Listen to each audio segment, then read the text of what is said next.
civil rights on the American and world stage. This was one of the first freedom riders, someone who tested the legality of segregated buses, someone who at the age of 23 went on the March on Washington, the same way one that Martin Luther King spoke and gave his I Have a Dream speech at. He was 23, and yet 60% of Americans at the time opposed the march. He went on to march across with 600 other marchers a bridge in Selma, and that episode left so many people injured, bloodied, right in on the national stage, and it was so horrific it became known as Bloody Sunday. We recognize that these people are heroes. People like John Lewis put their bodies on the line. But what's most important about today is that we don't merely repeat the past resistance, but we update the tactics of yesterday for today's moment.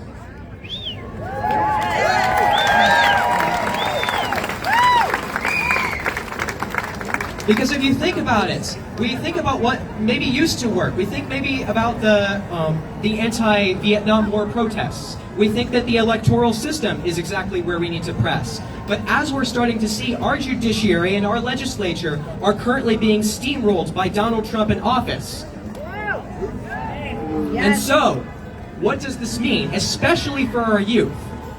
Well, I keep getting asked why it's so hard to get young people to come to these protests, and I think there's a generational factor. So many young people have not seen peaceful, traditional nonviolence work in their lifetime. They saw Occupy, they saw the wars in Iraq and Afghanistan, they saw the George Floyd protests, and while it brought people together, it didn't achieve all the change that we were looking for. And so I think on a day like today, it's really important for us to ask, what does good, necessary trouble look like today, in John Lewis's words? Well, I would say that good trouble is opposing our genocide on Gaza, even if it gets you called a terrorist or an anti-Semite. Yes.